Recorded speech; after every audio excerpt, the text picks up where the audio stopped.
What's up, everyone? Welcome to episode 81 of the Noizze podcast, brought to you by Noizze.co.uk and sponsored by Stereo Brain Records. I am your host / your boy, Chris Pugh, and I'm joined, as ever, by Mr. Cynical himself, Sam Lewis, but also Mr. No Voice himself, Sam Lewis. Are you okay, dude? I'm getting there, mate. I'm getting there. I'm a bit better than I was yesterday when you just couldn't hear me. But yeah, man, pulling through. What else would we not do for the metal community, man? I'm giving my throat here. I'm really expecting like a Victoria Cross or something by the end of this podcast. So because of your issues at the moment with your voice, and first of all, thank you for still putting yourself through this and doing the podcast with me. I'm going to do probably most of the heavy lifting in terms of speaking for the podcast, which might be the worst news for our listeners that could possibly hear. Obviously, I'll still come to you occasionally, but I don't want you to. I'm worried that within half an hour, it'll just be you speaking and we can barely hear. There's just nothing but rasps coming out of your mouth. Honestly, I don't know if the worst thing would be me losing my voice halfway through, or the worst thing is us doing it that way, and then someone comes to slide. I didn't really notice a difference. I don't know if that'd be a slight on me or you. Chris said loads of stuff and you just grunted cynically at various points. Well, I don't know. But you will, that's all. I don't know. Is that probably what's going on? Amazing. Dude, thank you for putting yourself through this, man, because it can't be easy. So I do appreciate it.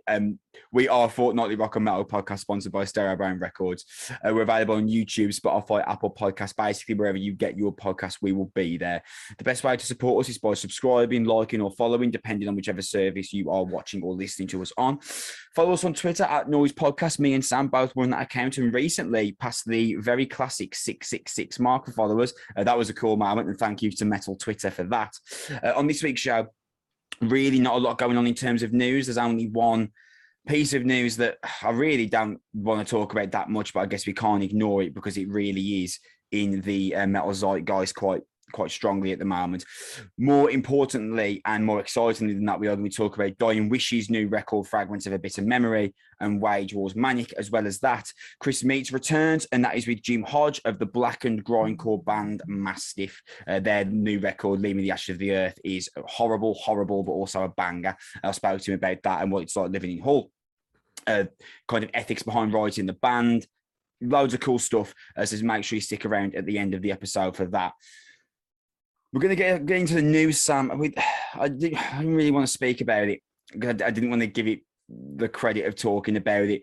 I'm assuming you've seen the MGK, Corey Taylor, Matt Heafy kind of beef swirling through the metal Twitter sphere. I've seen the headlines, yes. Yeah. So I'll try and condense it into a nutshell because I do think it's all a bit silly. Around February time, I believe, Corey Taylor was on a podcast of which the name I have forgotten.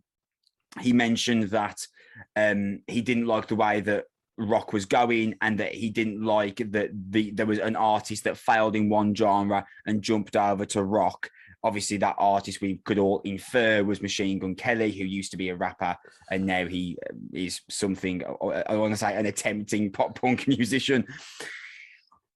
Machine Gun Kelly played at Riot Fest, of which I believe SlipKnot were also playing. That's a festival in Chicago. Machine Gun Kelly made a slight at SlipKnot. He said, I'm glad I'm not a 50-year-old wearing weird effing masks. Got quite a reaction from the crowd. The video went viral on Twitter. Corey Taylor responded, saying that, showing some kind of email chain where he had been asked to do a piece on Machine Gun Kelly's album, to which Corey, in this email, had listened to the song and been like, this isn't going to be for me. I'm not going to add my voice to this. I wish him all the best. Machine Gun Kelly had responded to that, saying that Corey Taylor doesn't like him because he sent him the part and the part sucked and Machine Gun Kelly didn't want to use it.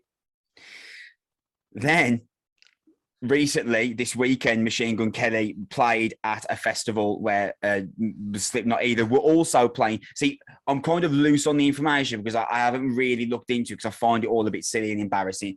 But regardless, Machine Gun Kelly played a show this weekend. Either SlipKnot were also playing or it was a largely metal bill that featured Machine Gun Kelly. Regardless, there are videos of boos, middle fingers to him, And then there's also a clip of Machine Gun Kelly throwing a punch at a fan that tried to climb over the barrier. All a bit silly. Matt Heafy weighed in on it and took the mick out of Machine Gun Kelly, calling him squirt gun smelly or something along those lines, which did make me laugh. But again, I just thought this is just a bit silly now. I guess there isn't really a lot there's not really much we can back and forth about here. It's a bit handbags, isn't it, Sam? Yeah, I don't think anyone wins. Yeah. This. Well, everyone loses. The first dig that Machine Gun Kelly threw at SlipKnot saying they're 50-year-olds in weird effing masks, he knew that was going to get a reaction. Of course he was. He knew that there would at least be 20 people in the crowd at least filming at that one point that would catch this, that would then find that interesting to post. And at first I thought, this is just Machine Gun Kelly doing a great way of self-promotion, because that video does the rounds on Twitter. Thousands of people are talking about it, and maybe out of those thousands, 100 people decide to listen to MGK's album out of that, and maybe 100 people like it, and then tell and then 100 more people find out about it, etc. And I thought this is basically just a normal way of self-promotion, and that they say there's no such thing as bad press. But as this has started to move forward, and now he's receiving, I don't know the amount of boos, but there's definitely a video where he's being booed. He's receiving boos at festival shows. He's swinging punches at fans climbing over the barrier. Other artists from the metal sphere are weighing in.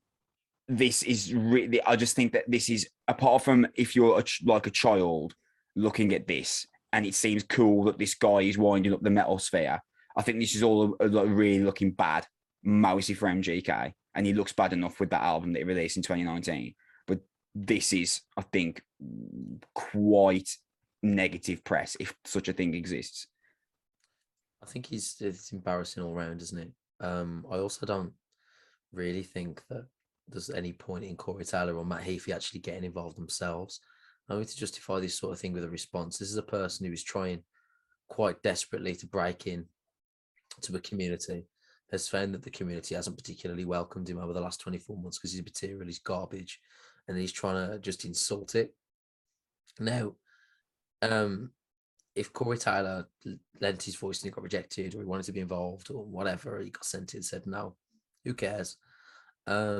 It's all incredibly petty, and MGK insulting SlipKnot for wearing masks is incredibly ironic for somebody that posts lots of videos and images of themselves wearing clothes and portraying them sort of a way that's deliberately designed for the same kind of publicity that SlipKnot once acquired in a rather more intimidating fashion in sort of the late 90s.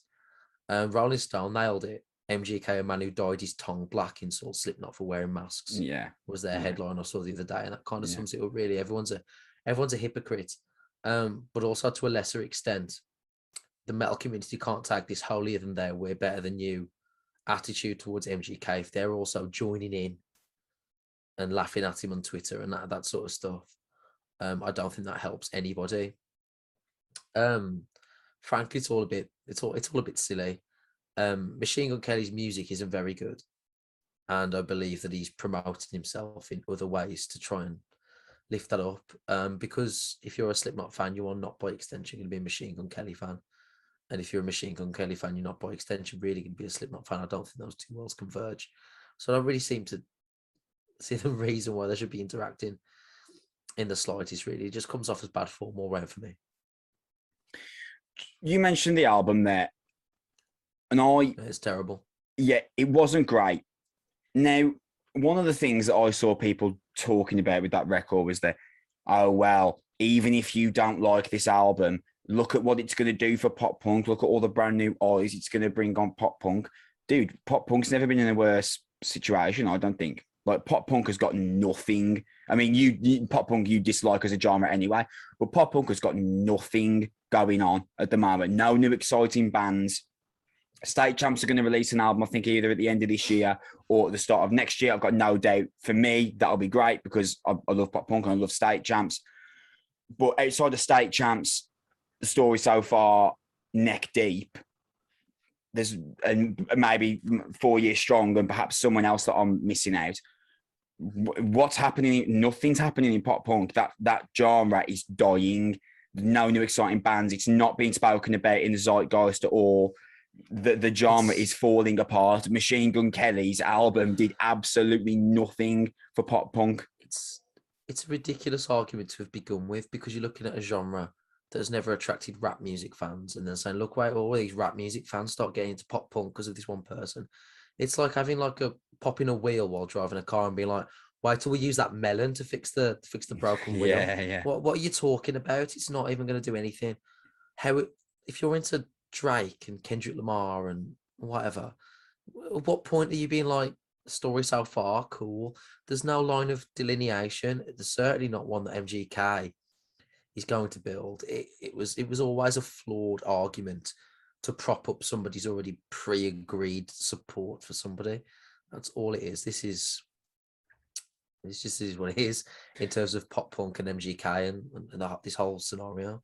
That melon is actually a great metaphor for MGK, I've got to say. Just to close off here, you mentioned that you don't Seedless and colourful. You don't think that anyone has won here, but I do think that MGK has lost. There's no winners, but there is a loser. And I think that by some distance, MGK is coming off as the least fortunate of this group and this really, really stupid scenario here. If you're a metal festival of which you are presumably playing a lower part of the bill than SlipKnot, please don't throw shade at one of the headlining acts. I mean, who are you going for? You think there's going to be more SlipKnot fans there than MGK fans? Do you think if all the SlipKnot fans are going to fight with MGK fans, how would that work out for you? Yeah, terrible. It's just not gonna go well. So I don't know what. I don't know what he was thinking. He's a baseless accusation. How dare I assume that he had any thought going into this to begin with? Brilliant. Do you know what I mean? Like, that's not giving him enough credit there. Let's move on to something that's actually like fun to talk about. Dying Wish, Fragments of a Bitter Memory. It is out on October 1st via Sharp Tone Record. It's the band's debut full-length album. Dude, I have been aware of vocalist Emma Boster since she guested on Knock Loose's Enemies in Red. And I was immediately taken aback by how visceral and straight up incredible her voice was. And I want to say, a year later, they were signed to Sharp Tone and they released In 8 Thirst as a single. And I was immediately like in and really looking forward to this moment. I think actually I showed you In 8 Thirst at one of our pre-drink sessions. I was like, dude, you got to listen to this song. I mean, the breakdown is going to blow you away. And just as a little precursor here, I think breakdown is going to be our word of the day here, speaking about both Dying Wish and Wage War later on, in the same sense as rhythm was our word of the day when we were talking about Turnstile a couple of weeks ago. And groove, yeah. Dude, I'm head over heels for this record. I feel like it's a legitimate throwback to classic metalcore, with all the modern savagery of scarring breakdowns, blast beats, and these vocal calls from Emma that at times are borderline hard to believe. My immediate thoughts is that this is the hardcore record of the year without doubt, though there's probably a record that I've missed somewhere along the way. You know, I haven't heard every single hardcore album that's come out in 2021, but I just can't see how anything would be able to rival the intensity, fight riffs, political fury, and let's just call it what it is. Let's bullet point it. Straight up anger that this record forces across pretty much every single second. When was the last time you heard something this angry, dude? Well, anger I've heard a few times, but this is I'm with you on the sense that it's a real throwback to a classic metalcore album. I haven't heard an album that is so successful in the metalcore tropes really for some time. This is like a real late 2000s kind of vibe I'm hearing on this, in the best way. I think this is a terrific album. There's so much to love and enjoy on this record here. Starting off with Coward's Feed, Coward's Bleed. Awesome. That's just a fantastically groovy breakdown. What I like as well, this band, this happens a lot over the course of the course of the record, is so often me and you are able to sort of like pinpoint when the breakdowns come in. You can kind of hear where it's building up to. I like the Dying Wish. Like, yeah, we're going to start with one, and we're just going to get that out of the way. I'm going to do that a few times. And this opener is just immediately reminiscent of that. I was immediately thrown to like pre-murder trial As I Lay Dying. This is the best way I could delineate that early period before everything started to kick off. Just incredible cymbal work as well on that opening tune, going into those 116s on the ride. Just incredible start. And then straight into Hallowed by Affliction, those pinch harmonics. Incredible traditional metalcore follow-up. There's a really nice mix here. There's a lovely bass sound. It's really full. Incredible riff in the bridge. The return of triplets in breakdowns. The duggadun. I've missed those. I haven't heard those for a while. Give me some of that. It's fantastic. It does feel like a fantastic throwback here. And what I like as well, there's some beautiful secondary riffs in the breakdowns here. They come into breakdowns, they come out of them. The transitions are really, really nice. The end of Hallowed by Affliction, there's like a Discord type riff that reminded me of early Code Orange, where they were like mixing up the high pitched sort of discorded riffs with this sort of real low element, and that was jarring. And I thought that was really, really good. Starting with a breakdown in 8th Thirst, there's just so much to really enjoy here. This is a top 5 metal album of the year for me, without doubt, because there's real depth alongside the punching, the breakdowns, the intensity that is just really just littered throughout. There are some real moments of depth here as well, like off Fragments of a Bit of Memory, the title track. There's a switch up into a fast-paced groove. There's like echoey, transcendent element to it. There's a beautiful fade out at the end there. I think the beautiful melody in Until Morning Comes is a real highlight as well. It's an enjoyable sign of depth. And they go in again with Drown in the Silent Black, which has just like a really nice, beautiful conclusion at the end as well. And then this is all in the midst of some of the best, hardest metal I've heard for a while, and some of the best vocal performances and vocal guest work I've heard for a while as well. This is really, really good. There's a blueprint, and there's a clearly followed strategy in terms of the songwriting, but none of it takes away from the overall impact and makes it any less enjoyable. It's just fantastic. It doesn't outstay its welcome. It's 10 to 12 songs of just really, really, really great metal. And this is very, very, very impressive. Just a correction for something I said earlier. Enemies in Red is the track on this album that Brian Garris from Knock Loose adds his vocals to. Emma Boster added her vocals to A Serpent's Touch on a different shade of blue. Just got that mixed up there, so I apologise for that. But since I've mentioned Enemies in Red, mate, Brian Garris is so perfect for that track. I don't think it necessarily needed him to be a good song, but he takes that from a good track to one of the standouts for me. But the rasp on his vocal bark is just unmatched. Brian Garris is just an incredible cog in the wheel of hardcore. He's so vital to this fresh new movement that hardcore and metalcore is a kind of experiencing at the moment. Sorry, you were going to say something. No, I was going to say it was an interesting spot to put him in as well, because it was not your typical way you'd put him for a breakdown or something.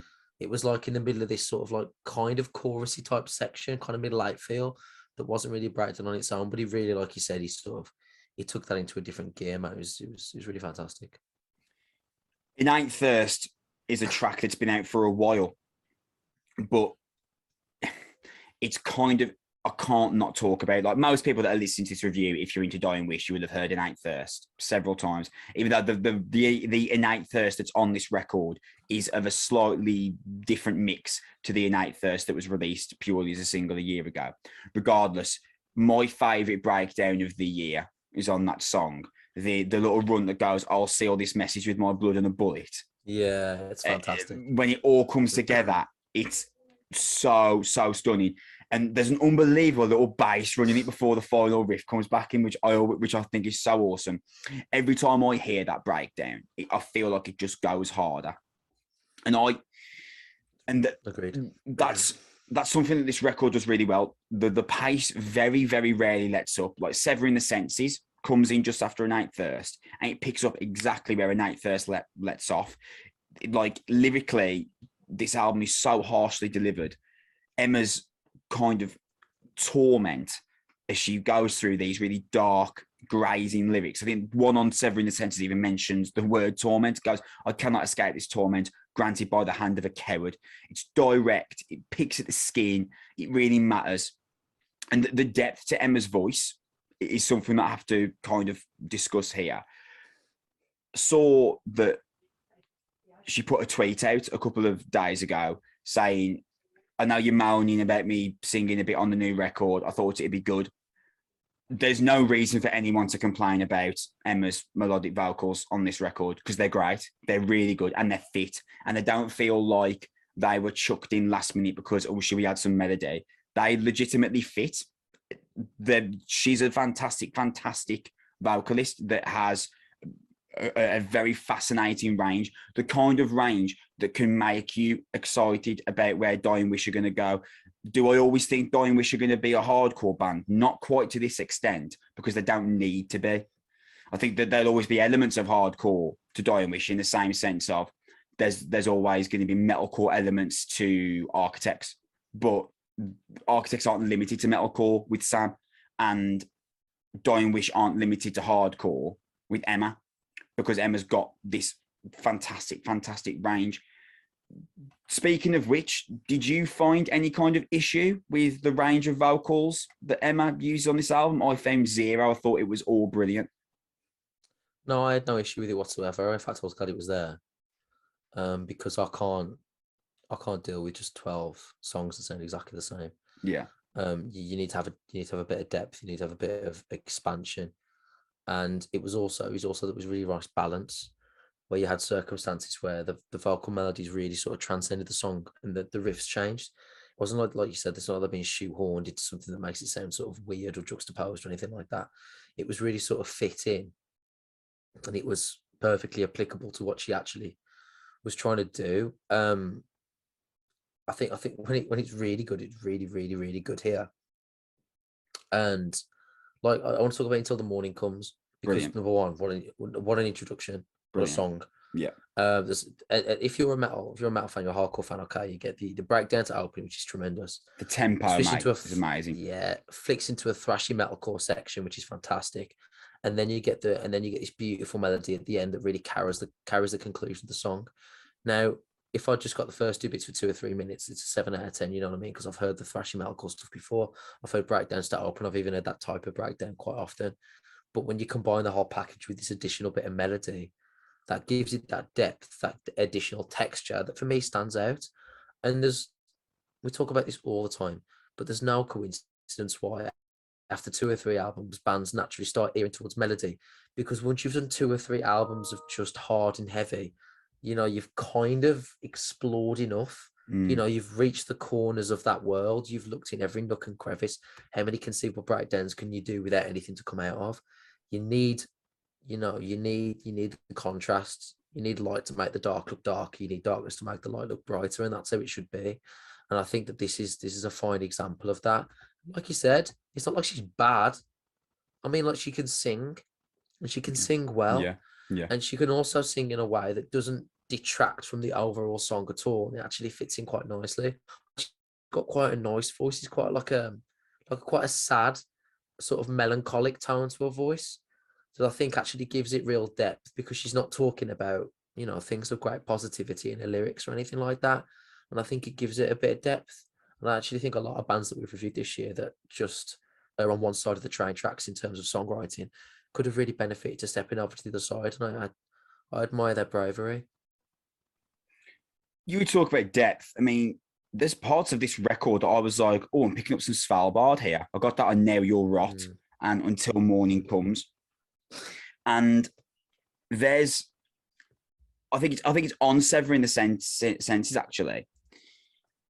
That's where you first get the kind of idea of the dynamic that Emma is going to bring with the new vocals, with this like kind of vocal chorus that doesn't take anything away from the track. And on Fragments of a Bit of Memory, you were talking about it. there's a moment where the atmospheric clean guitar like flickers on the chorus, and it's brilliant because eventually Emma then starts matching the guitar tone with her dual layered clean vocal, and it sounds like an adjective you wouldn't expect to hear talking about this album, considering how we described it so far. It sounds pretty beautiful. When Emma is matching that clean guitar line on the chorus of Fragments of a Bit of Memory, it really is pretty beautiful. Looks like very Svalbard-esque. I loved Bloodlaced Misery. My favourite riff on the album opens that track. This harsh, coursing two-step rhythm to it. The dual vocal again on the chorus is a great touch. The drum fill into the middle breakdown is just like an adrenaline junkie's wet dream. That chorus vocal of Land of the Free ripped from underneath, Cries of Sorrow Forsaken. What a brilliant lyric that is. There's so much charge to this album, whether it's political charge, whether it's social charge, whether it's violent charge. Everything about this album is pumped, turned up to 11. It's this intensity-ridden 28, 30-minute blast, and Drowning in Silent Black, what a fitting note for the album to end on, because considering the verse is just as in your face as everything else on the record. But I think it might actually hold the best chorus on the entire album. And anyone that has an issue with Emma's singing voice on this record is just being difficult on purpose, I'm certain, because that the chorus on Drowning in the Silent Black, if you listen to that and you think that Emma's vocals in terms of not being the wretched screams are a problem, I'm certain that you're just being difficult on purpose for the sake of being difficult and trying to make yourself look like a kind of edgelord or something, because I just don't see how you could view it as a problem. It could be your least favorite thing that she does, but a problem, absolutely not.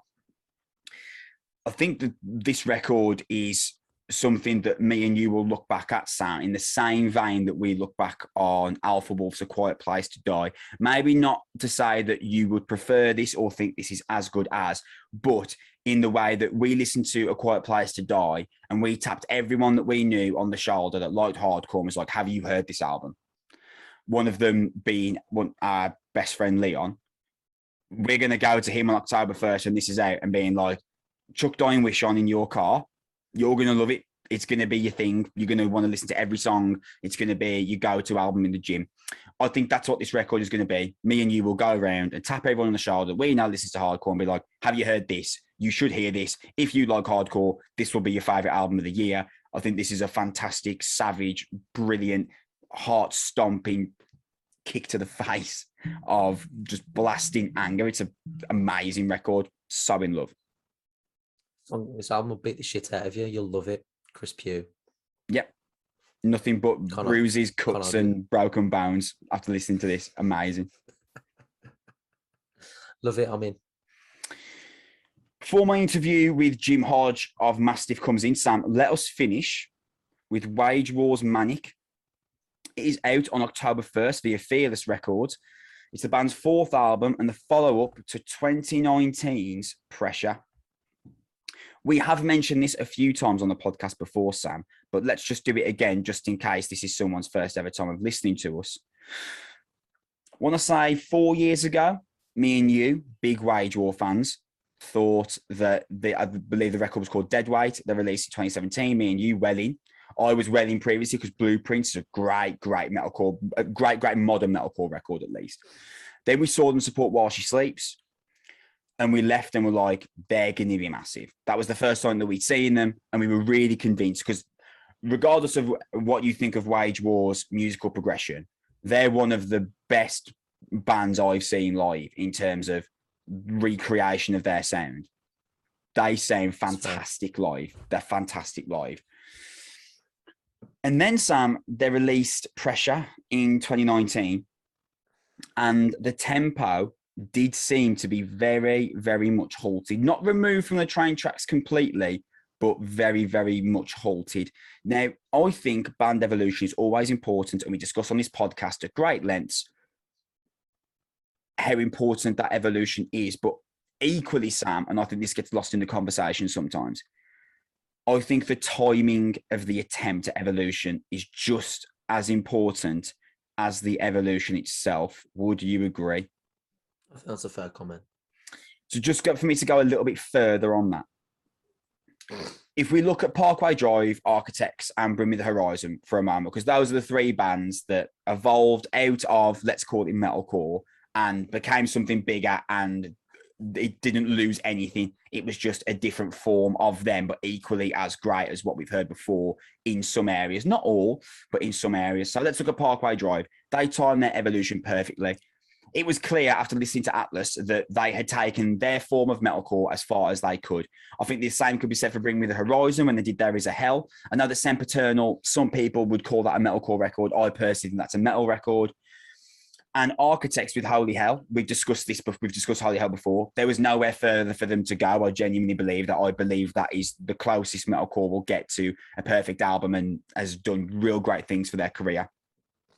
But in Wage War's case, Sam, I feel like they tried to evolve too soon with Pressure, because that's not a bad album. It's actually quite solid. But I feel that Wage War had another blueprints in them. There was still more for them to give that blueprint that they had previously laid down for themselves. In retrospect, would you agree? Yeah, I can understand that. I can understand that line of thinking. I do think they moved a little bit early. They probably could have perfected what they were doing, because I don't think what they were doing was already big enough for them yet. It was garner enough attention and that type of thing. They did really need another album that would have put them higher up the metal flagpole before they could start to divert away from it, really. Now, the Architects comparison that I made wasn't just apt because Architects are a band that have evolved away from metalcore, but it was also apt, I feel, because Architects released a record called The Here and Now. And if you're listening to this and you're like, The Here and Now, I didn't even know that existed. It's because Architects treat it like it didn't exist. Architects tried to evolve. I believe The Here and Now came out in 2012. Architects tried to evolve too soon. It's a bad album. It's the only Architects album I can categorically say is bad. It's not good. They know it's not good. I don't think they've played a song from the album in like 8 years, maybe even nine, maybe like 8 years since they've played a song from the album live. They treat it like it never happened. They tried to evolve too quickly. It didn't work. It's a bad album. Now, Architects, obviously, as we know, won it back and then some with the career they've gone on to have. But it's just an example that a return to form in consistent measures can do you some big favors. Now, what I'm going to ask you now, Sam, I'm fairly confident you're going to say this is a return to form, but I feel like we could be looking back at this as a really important record for Wage War. Do you feel that this record is as important as it is much a return to form? I think it's a more important album for Wage War than it is a return to form. I think it is a return to form, I think, but not all the way. But I do think it's incredibly important that they made this step. And even if it was this successful as I think it is, or less, I still think it's incredibly important for them to have done it, considering how Pressure was received. Here's another one for you. Do you wish this came out in 2019 and maybe Pressure came out this year? I don't think that would have made me think better of Pressure, but I understand. I would have preferred the album to come out beforehand. Do you see what I'm getting at with that question now? Yeah, I do. That would have made more sense as a delineation from one to another.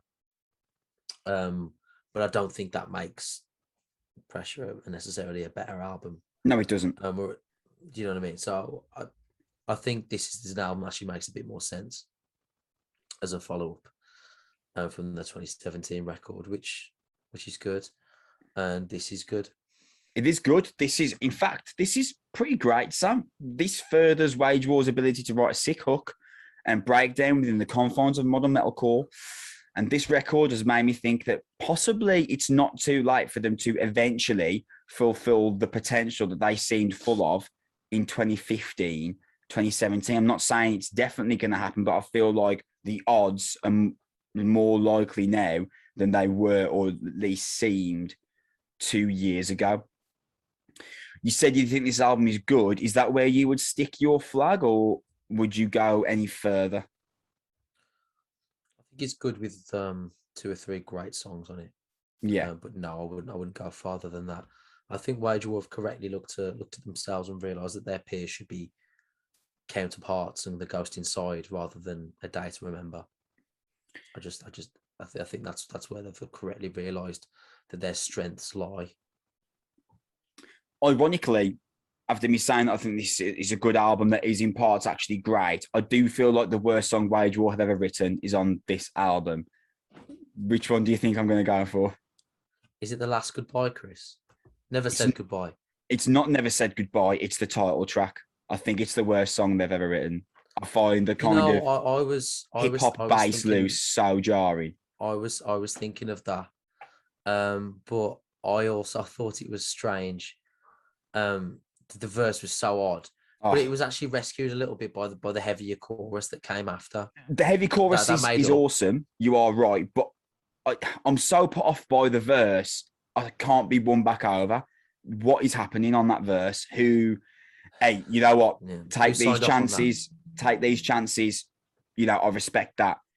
That doesn't work, and I can't believe no one turned up and was like, "Listen, man, let's not do this. This isn't working." I don't think. I just can't, and it's the title track of the album as well. I just can't see. I can't see that song winning people. Because it's the title track of the album, I can't help but escape the feeling, Sam, that they're going to play that live often. And the riff that comes back in eventually does go hard and the breakdown's cool. Who's that for? But those verses, what is happening? What's happening on those? Who is that for? I agree with you. The verse is just nonsensical. It's ridiculous. I can't believe that. I kind of respect it, I guess, as a differentiation away from what they were doing, because like I said, there are some great songs on here. I think Relapse is really good. Yeah.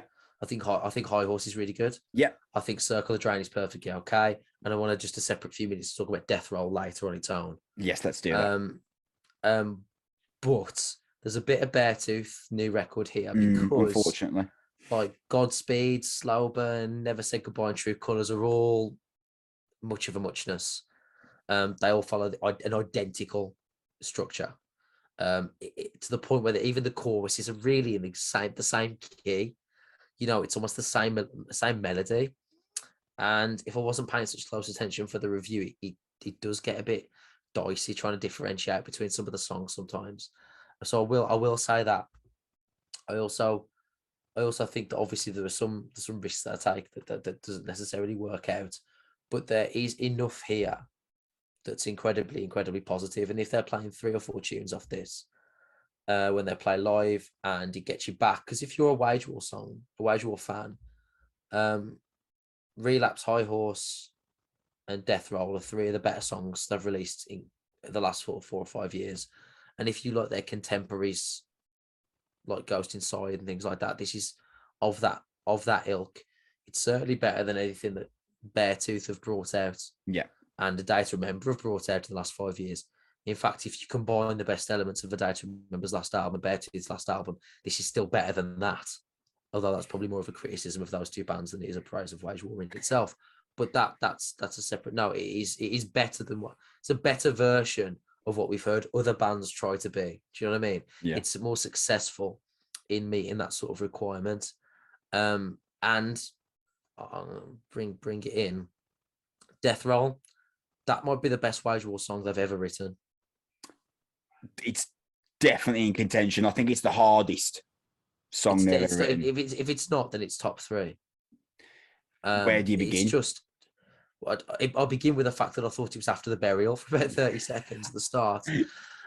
And pinch harmonics, mate. I did not see a pinch harmonic turning up in this album. If you'd have told me there was pinch harmonics in this album before we received it, I'd have thought you were lying. I thought you were giving miles off. Telling porkies. Yeah. And the final bit, the breakdown was just utterly brilliant, and the guitar solo. Every minute, I was like, they're doing this as well. I was like, no. You don't get a solo from Seth Blake too often, and the small one he slips in is an absolute beauty on Death Roll. It's one of my favorite songs I've ever done. It is incredible. That song is, and the Cold Hearted Till My Last Breath vocal Mosh Call as well by Britain Bond is superb. So good. Death Roll is amazing. Mr. Bond must be personally pretty glad, because we were talking to each other. Remember, I said this on press, if we were actually joking about it or not, how he must have felt in the studio, being like, so when am I? When's my bit? Yeah. Is it soon? It's gonna be the next verse, isn't it? Yeah. Oh no, it must be the one after. Did he even need to turn up on pressure? Like, really, that could have he just stood there. Do you know what I mean? Like, apart from on low, he did a lot of standing. Yeah. He just gets a cup of tea, doesn't he? While the vocalist sings his 15th chorus. But on this, he's well used, and it shows that they need that balance. You can't just pick. And this might be like, so there's one of those circumstances, right, where you watch. I'm gonna make a sports analogy again for no one in particular. I'm gonna do it regardless. There's some circumstances where like a team will perform badly over the course of the season, right, and then they'll release this little like PR thing. Marcus Rashford was dealing with an injury on and off for 2.5 months. And it's like, oh, he was dealing with an injury, and we kind of excuse him for how bad it was. And it's like, it doesn't really matter. Like, you know, if Ronaldo goes 10 games without scoring, Manchester United's press office will tell someone he actually had an ankle strain that he was fighting through. We might find out that in 2019, Britton Bond was going through like a nasty divorce, or like he was moving house, or like his cat died or something. And then we're going to be like, oh, that's why, like, and then we're all just going to move on and pretend that it didn't. That's what I feel like is coming for this sort of wage war period, because now they've got him back, they just feel like a complete band again. And I think that's really, really good for them. I also think this opens them back up as a genuinely intense live performer. Once again, having that balance, I think, is really, really good. I'm going to ask you a question. How much of your enjoyment of this record is because of pleasant surprise and your expectations were lowered? That's a good question. Thanks. Okay, that is good. I want to say 30% of my enjoyment is based around pleasant surprise. And I say that because if we just look at what Wage War have in Britton Bond and Cody Quistad, those are two great vocalists of what they do. I think Cody Quistad is superb. He has got a fantastic voice. And I do understand why sometimes, especially on pressure, Wage War kind of felt the need to make him front and center as much as possible. How can you resist? Listen, you know, the ability that he's got on some of these vocal hooks that he lays down, it must be very, very, very difficult to resist that. What I would say is Cody isn't overused in terms of huge choruses on this album up to like Circle the Drain. Once Circle the Drain comes in, after that point, Cody becomes much more of a figure vocally in the record. And you felt that Godspeed and Never Say Goodbye and True Colours were much of a muchness. But I do feel like on Godspeed, you know, you kind of start to understand Cody's real worth, because that song is just fine. But because of his stunning ability to throw in a sumptuous hook in the mix out of nowhere, he really drags that song from fine to good purely because of him. Because other than his section, that song is just throwaway. It's just decent. Like it's just an album track, some riffs they had lying around with some vocals that they thought of quickly just to add in, just to make the album 3.5 minutes longer. But he actually makes the song good. Death Roll we've spoken about. That's one of my favorite Wage War songs I've ever done. It's I think it's the hardest song they've ever written. It is an absolute barnstormer. But when it gets to like the real larger aspects of the record, I think we're looking here, Sam, at a band that, if they time it right, they could be something bigger. You know, when we got the liner notes for the album, I saw hard rock band Wage War, and immediately I was worried. I thought, they're calling them a hard rock band even in the liner notes, and I don't think they're ready. I don't think they were ready to be a hard rock band on pressure. They needed another metalcore album, and I think that this is interesting. Would you take this over Blueprints from not Blueprints, Deadweight in 2017? Because Blueprints is Wage War's best album. I think that we both agree on that. I'm not sure how much you remember of Dead Weight, but would you take this over Dead Weight? I'm assuming you'd automatically take it over Pressure, but how about Dead Weight? Dead Weight's the one that got Stitch on, in case you forgot. Yeah, I think I'll take Dead Weight. Is it close? It's a little bit harder, a little bit rawer. Yeah, close. It's relative. Yeah, it's relatively close. I think Dead Weight's maybe, but from my memory, I haven't listened to it for a while. From 10-15% better. It is close. It is close. This isn't a bad album at all. In fact, it's very good in parts. In parts, it is very good. I love Relapse. Huge chorus. I'm Good not opener. massive. Great opener. I'm not massive on the whispered vocal intro of Teeth, but the riff undeniably goes hard. Structurally, the song is fine. Again, Cody's chorus lifts it up a few notches. Manic, I believe, is the worst song they've written. I don't understand that at all. How no one tapped them on the shoulder and said, fair play for giving this a go, but it's not working, so let's just do something else here. And I think that Seth Blake, the lead guitarist, has some amazing moments on this album. He comes out with a sliding riff on High Horse that breaks out of the chorus, which is an absolute stunner. And there are even the album tracks here that don't do much, at least do something. And I think that's where Pressure really got kind of lost points, because there's some great songs on Pressure. Me Against Myself is a great song. Low is a great song. But there are moments on the album which feel like nothing. But at least on every song here, there is something to dig your teeth into. And I also liked how the album finished on If Tomorrow Never Comes and not Never Said Goodbye. Because listening to those songs, you think, oh, they'll finish on the acoustic, like sing-along. But actually, If Tomorrow Never Comes, you get hit with another metalcore banger. It goes hard. It's got an awesome breakdown in the second verse that Britton Bond leads the mosh call for. This kind of climactic end where Cody's vocals are over the top of Britton's with these huge synth outros. It's really a fantastic end. If Tomorrow Never Comes, it's interesting to hear Wage will manipulate the sound in that way, not something that I've really heard them do much of before. And I think that you said to me how much of this album was surprise. That 30%, yes, but I feel like now we're back in a position where Wage War they don't have to be a band that we're happy to just see existing and just doing decent records. I think now with this, any fans that were previously turned off purely because of Pressure, I feel like they may get hooked back on by this album, and they can just consider Pressure a fine, like jerk in the road moment that they've moved past. I think this puts Wage War's momentum back on the train tracks. Yeah, I completely agree, mate. I completely agree. I think it can be a really good moment for them. I think it's one of those that maybe the next album could be really, really good. If they settle on an area that they're comfortable with.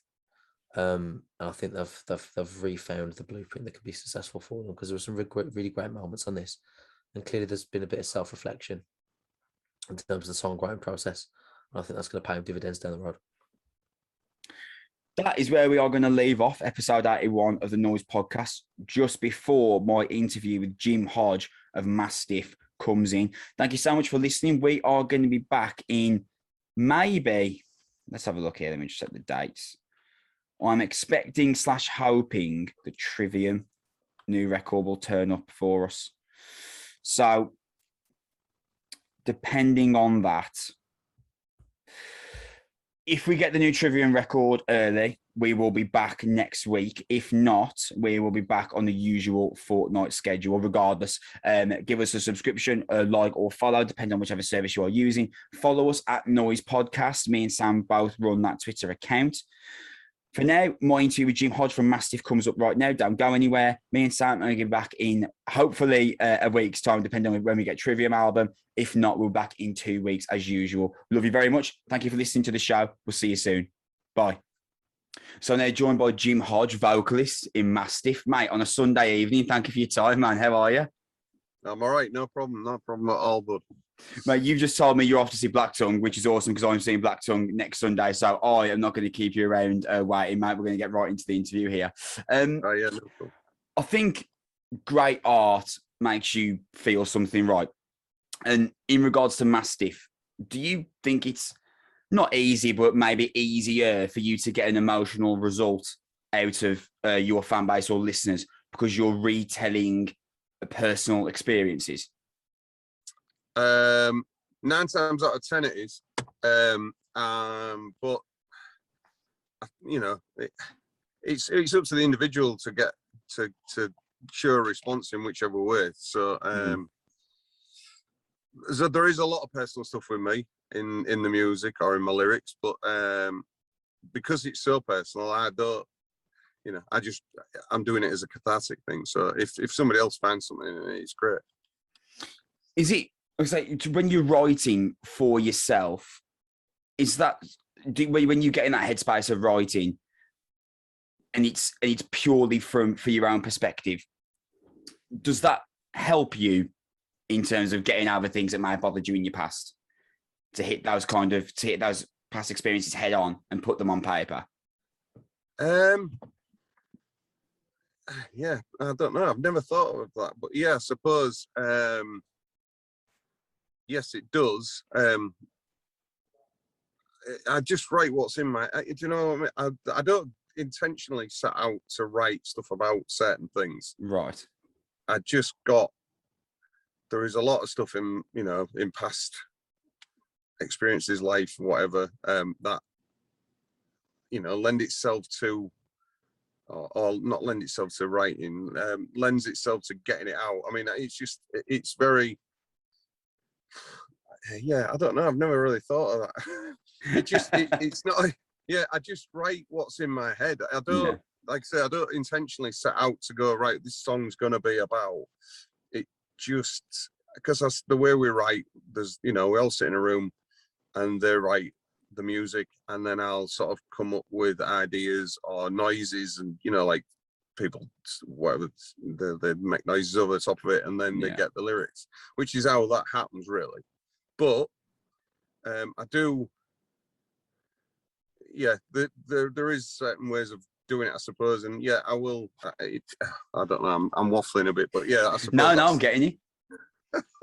But then I suppose that's the way all lyrics are written. I guess nobody knows where they're going. Oh, I don't think people write it that way. I certainly don't. So, from the outside looking in, because we are literally completely different ends of the country, me and you. Hull seems to be like described in a similar way to like where I live in Wolverhampton.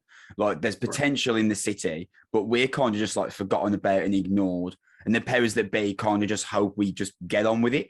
And if that is the case for Hull, do you think that really there's no more ideal place for Mastiff to be birthed from, considering the darkness of Mastiff's music? Really, is there anywhere better that you could have come from than Hull? You know, we do say we're a miserable band from a miserable city, and it does. I don't know. I think I've said it in another interview a few weeks ago that wherever you're from, there is, and you've just said like Wolverhampton, you live in. I don't want to say dump, but you live in wherever you live, and there's you know, generally musicians are, you know, living in very expensive houses, and we're all coming from sort of a shit tip, and you want to just sort of empty ourselves on whatever, get things out of our chests and whatever. So I think wherever we'd have been from, you know, I don't think that the city, it wasn't really why we're the sound we are. We're just the sound we are because we're pissed off individual. Wherever we'd have been from, I think we'd have made this row. So, I mean, in terms of like the city situation in Hull, so I've never been up like the north, really further than Manchester. But for the north, is it like Wolverhampton, like I said, like kind of just like forgotten about and like not very well funded and hoping everyone just kind of gets on with it? Is that an accurate portrayal? Yes, definitely. I mean, we had the City of Culture, 4 years ago now. So it got a lot of funding then. And yeah, you know, everywhere gets funding, they are sort of doing Hull up at the moment, I suppose. Right, okay. They're putting a lot of money into an area of the city, trying to bring it up. But I don't know, the bits that are probably the worst broken parts of the city do get ignored by local governments, whatever. And they are expected to just get on with it, I think. So yeah, I think we are an ignored part, or an ignored part of the world of it, as on, you know, as a big picture goes, I guess. That so for Wolverhampton, like I said, there are parts of Wolverhampton that are well funded, and just like there are parts of every city that are well funded. Yeah. But for the areas that are ignored, that snowball is just going to keep rolling down the hill, isn't it? And there's one particular area of Wolverhampton which is a really, really tough area, and it was a tough area when I was like 10, and I'm 28 now. Yeah. And like 18 years later, it's still a rough area. They're not doing anything about it. So I can't help but just like wonder, it's like, okay, they're going to leave this area to just rot, are they, for the rest of our existence on the earth? But that snowball's just going to keep rolling. And it's really annoying, isn't it? I find it like a real issue. Like, how are they not trying to make a difference? Do you know, I think the people who live, there's a rough area. I hate saying the rough, because it's not rough. It's just, I don't know. It's the lesser funded area of the city. And I think, but the people who live there are you know, they're bloody honest to God people. And they live their lives as best they can. And they just get on with it. And yeah, I suppose I don't know. As I've said, you go anywhere in the country and there is bad parts and good parts. So yeah, I think, yeah. When I first listened to Mastiff, I obviously felt reminded of the likes of Napalm Death, but there's a real like dark thickness to your sound that I really feel makes Mastiff stand apart from most. Would you say there has been one particular band or artist that's inspired you the most on the way to crafting your sound, or has it been totally organic? I won't say there's one artist. I mean, nowadays music's so easily available. Yeah. We're all a little bit longer in the tooth. We've been brought up with stuff like that, you know, Napalm Death, what have you. I think it's more of a genre that's brought us up, which is like, you know, your grindcore but then I don't know, not that we've altered our sound particularly, but you know, the last album was maybe a bit more sludgy. This one's definitely a lot more grindy, faster. You know, your musical influences or styles change, and that's what's happened with us. So I think I don't think any band influences us so much as we just are in a room and whatever comes out of us and gets recorded. So we don't intentionally set out to style a song or anything. It's just this riff goes with that style, and that's probably about it. This analogy I'm about to make is going to sound like nonsense, but just stick with me. I'm a big pro wrestling fan, and the best pro wrestlers are always the ones that force you to like suspend your disbelief enough so that you don't feel like they're playing the character. They are that character. And when it comes to Mastiff, I actually feel similarly. Like, I listened to your record, Leave Me the Ashes of the new record, Leave Me the Ashes of the Earth, and not for 1 second do I feel like you're playing the part of this misery-stricken band. Like, you are this misery-stricken band. Is it exhausting to live in that dark headspace though when you're writing? Because this person I'm speaking to now, you're really personable and fun to chat to. Whereas the Jim, like that I'm listening to in Mastiff, is a complete opposite of that, and is this kind of isolated, difficult figure, and that's the point of Mastiff, right? So, but is it like knackering to live in that dark headspace all the time when it comes to the writing process? No, I don't think it is. I think it's quite, for me personally, it's quite uplifting. It's quite emptying. It gets a lot of shit off my chest.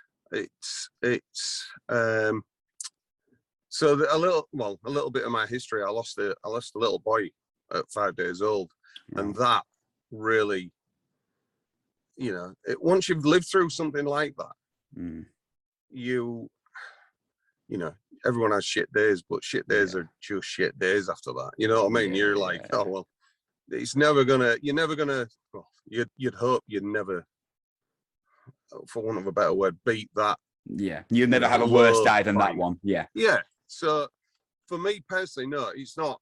It's not too bad. It's not hardship to live or write.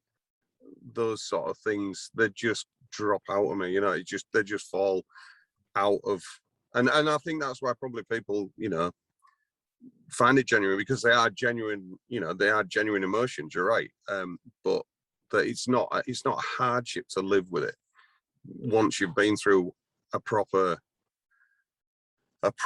like breakdown or whatever, or you know, and you know, there's people I've been through a lot worse than me, but I don't find it that hard to live with it. It's and I go back to it again, it's cathartic. It's just, it empties all the crap of, say, that day, you know, whichever day. So yeah, I am quite a personal person. I am quite a happy person normally, but yeah, you're right. In the writing of things, it does take its, it is a dark place that I, you know, sometimes go to. Just kind of following on from that, Mastiff demands a great deal from you in terms of the headspace that you need to be in. So he's like, is Jim in Mastiff a different person to Jim on Monday morning, kind of thing? Or do you see like the Jim in Mastiff as like a kind of expansion or extension of yourself? Jim in Mastiff is a little bit of a, I don't know, a little bit of a character, I suppose. Right. But not so much. I mean, I think playing this sort of music, you're just what you are, and you know, I don't know. Yeah, I suppose I used to be a bloody horrible character before. Right. But then, brilliant. You know, I would break shit and smash shit up on stages and just, you know, throw shit about and be an idiot and just, and like our guitarist, Phil, who's been in bands with me for probably best part, maybe longer than 10 years now. He's seen the worst parts of me and the best parts of me, and he'd be able to tell you that I'm a lot better person to be around now than I was when I was going through, like I said to you earlier about losing the little lad. It was, you know, at that point I was horrible, but it wasn't a character. It was just I was an horrible bastard. So, no, yeah, there's a little bit of a character there when I'm playing live, but no, not really. It's just a genuine person. It's just I go into a headspace of being negative at that point, or you know. Whereas with, like, say, Beige Sabbath, that's a bit of a tongue-in-cheek song. So, you know, there is a little bit of a light side to us now. Plague, the album Plague, you know, the last one before this was very dark. It was a very horrible place to be. Yeah. That absolutely comes across.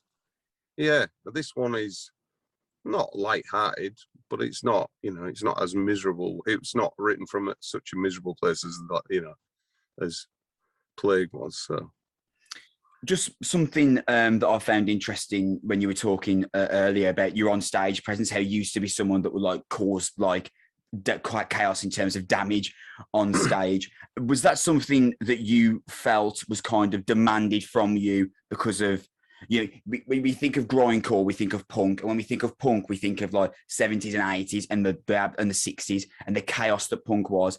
Did the younger you feel like you had to kind of live up to these high expectations of punk grindcore is crazy, so I need to be crazy on stage? Do you know what? I don't think it was crazy. I think it was just, I was just a fucking horrible tosspot, and I used to just, yeah. I mean, I've pulled bloody our guitarist gear over. Just, I, you know, got in such a state with myself some points. You know, how the hell we kept going over some points, I'll never know. But yeah, no, I don't think it was. I didn't think I would felt the need to do it. I just did it. It was just a bloody idiot thing. I mean, Christ, I've been charged hundreds of pounds for I was waiting for that one. Monitors up and shit like that. I mean, we played Sheffield Corporation once with Raging Speed on, and I lost the shit, and we was throwing, you know, the monitors about, and you think, when I look back at that, I'm thinking, what the fucking hell was I doing? What sort of a, it's somebody else's hard-earned gear, that. So yeah, it's sort of, I've grown out of it, I suppose. But yeah, I never did it out of, hey, look at me, I'm smashing shit up. It was just just losing myself a bit on stage, probably. I'm fascinated by the short amount of time that you guys spend in the studio when you record. I think, if I remember correctly, Plague was only 2 days that you were in the studio. 5 days recording Leaving the Ash of the Earth. Do you record in that way because you feel that like Mastiff needs to be captured raw in the moment and without the time to kind of scratch out the little imperfections? Definitely, yeah. We like the urgency. We like being under pressure. We work better under pressure. I think, to capture the sound that we have, that is, it's a bit of a, steam pop, pressure pop, bloody sort of sound anyway. And I think if you give yourself too much time with our sort of sound, you polish it, and then it's not what we are. We're not a polished product. We're not the tightest of, musicians. But again, that goes back to the genuine sound, I think. Just trying to capture what we actually are live. So, and we've always been a live band, I think. Phil, our guitarist, probably would prefer it if we were doing a bit more recording and less, live shows and stuff. But we are a live band initially, and we, as any band, starts out live. So yeah, we just like the sound. We like the urgency caught in the music. There's loads of moments on the new record which left me kind of taken aback, but the one I'd love to speak most about is the hiss. That kind of lo-fi production sound, the creeping vocals that sit halfway in the mix, it really is unlike most things I've ever heard.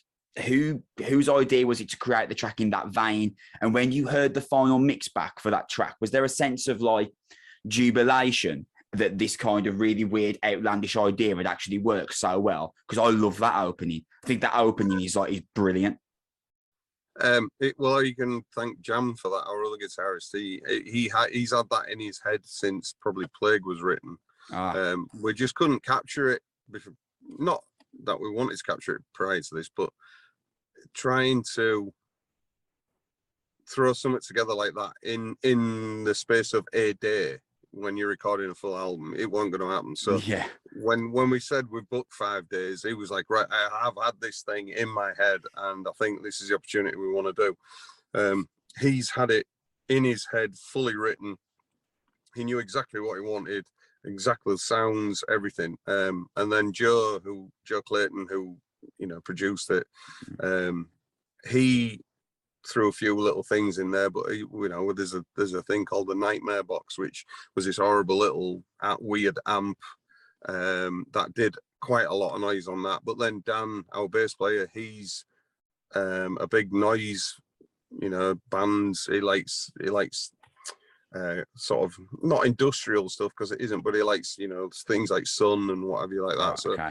It all came together with that. But like I said, Jam, our guitarist, he had it in his head, and he's had it written for probably a year, I would think. So how do you know when you're ready to write again? Because I ask vocalists this a lot, because I'm always really interested in what they say. But because in terms of like the lyrics, do you feel like you need to wait until you've got something new to say before you want to write? No, because I think I have to try and keep up with these the rest of the band, because they are very prolific writers. They're constantly, we've got stuff already written, right? Okay. New stuff already, right? And okay. if I don't start thinking about new songs, you get overwhelmed. At one point when we were writing Leaving the Ashes, I think they had 3 songs finished, done, and I was like, well, hang on a minute, I can't. They'd sort of written those 3 songs within the space of a month.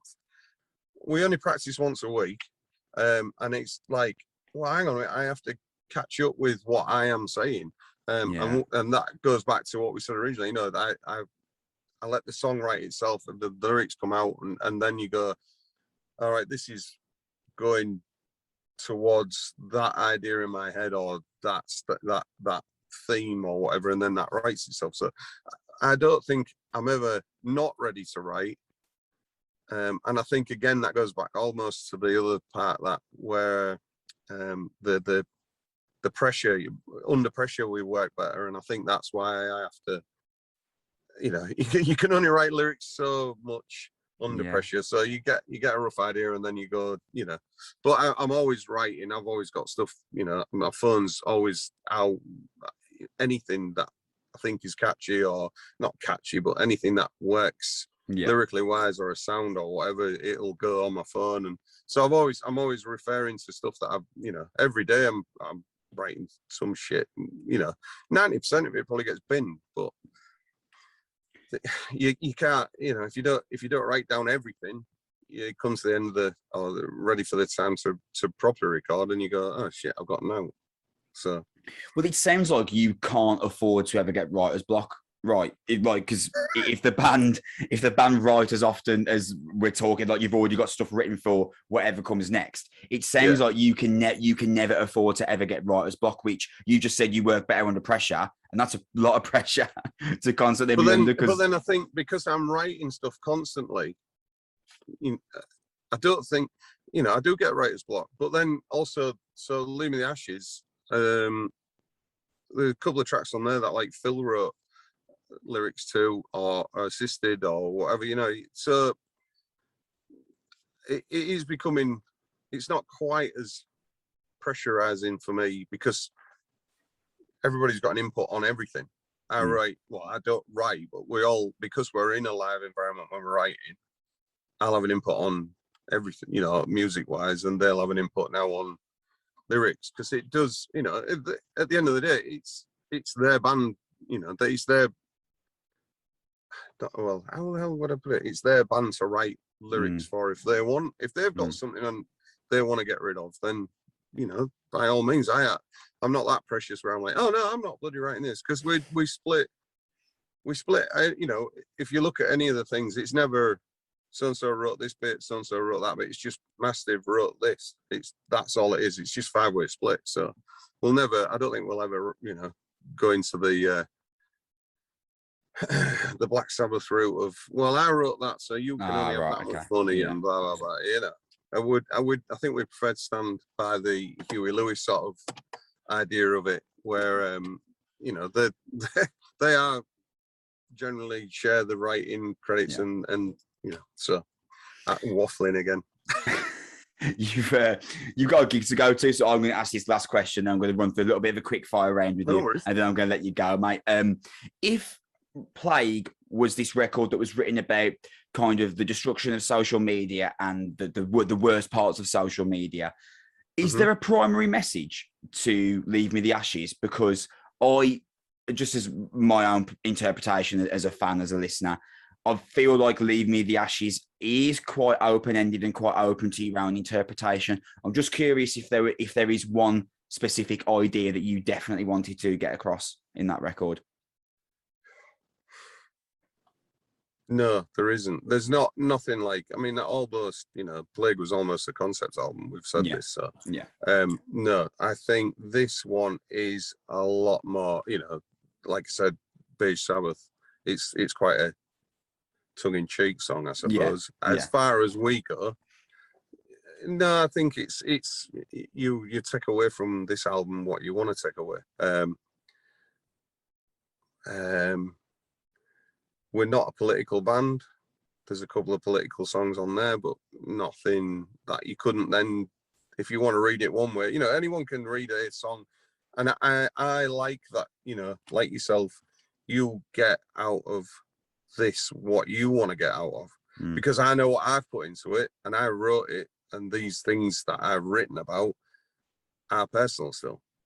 But if you find something in it, then that's brilliant. I love that. I love that people get something out of something I've written about me or about a situation or whatever. So no, there's, you know, nothing like Plague. There's a few things on it, but no running theme particularly, unfortunately. No, I'm glad because I as a fan listener, I couldn't find something that I thought right. There's a general idea that I definitely think they're trying to get across, and I thought, am I just dumb listening? Am I missing something? So I'm kind of glad actually there was no one key theme that you were trying to get across. There's no one key theme on this one. No. Amazing. No, well, I've yet to say actually that Leaving the Ashes, this is a really, really great, amazing record. So you should be proud of yourself for what you've achieved there. And thank you. I am almost just sad to close off this interview. However, we've come to this part now. So what we do is at the end of every interview that I do, I've got 20 multiple choice questions that I ask you. You have to choose one out of the options. See how quickly you can answer these. They range from like choose between these two bands and whether you like Coronation Street or EastEnders, that kind of stuff. Okay. So when you're ready, mate, I will start running the clock and asking you the questions. Fire away. Let's go. Batman or Superman? Batman. Would you rather be too hot or too cold? Too cold. Coronation Street or EastEnders?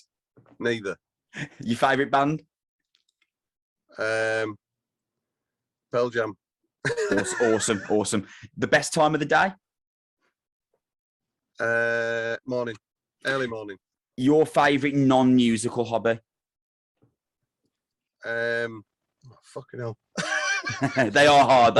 I make them hard on purpose. Oh God, I don't know. Looking after my little girl. There you go. Awesome. Metallica or Maiden? Ooh, Metallica. Converge or Poison the Well? Poison the Well.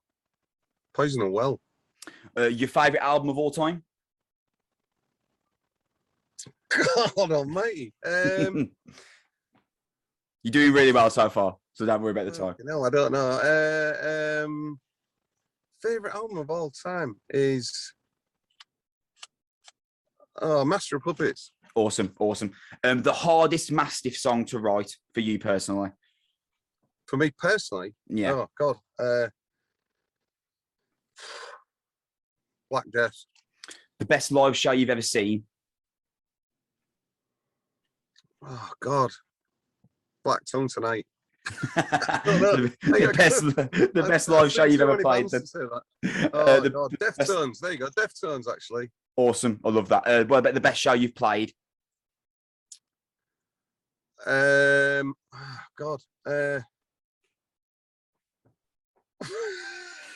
You're still doing well. Probably any. Oh, Black Heart, London. Awesome. The best band member to be around in the studio? Phil. Your favourite Mastiff song? Black Death. Your favourite film?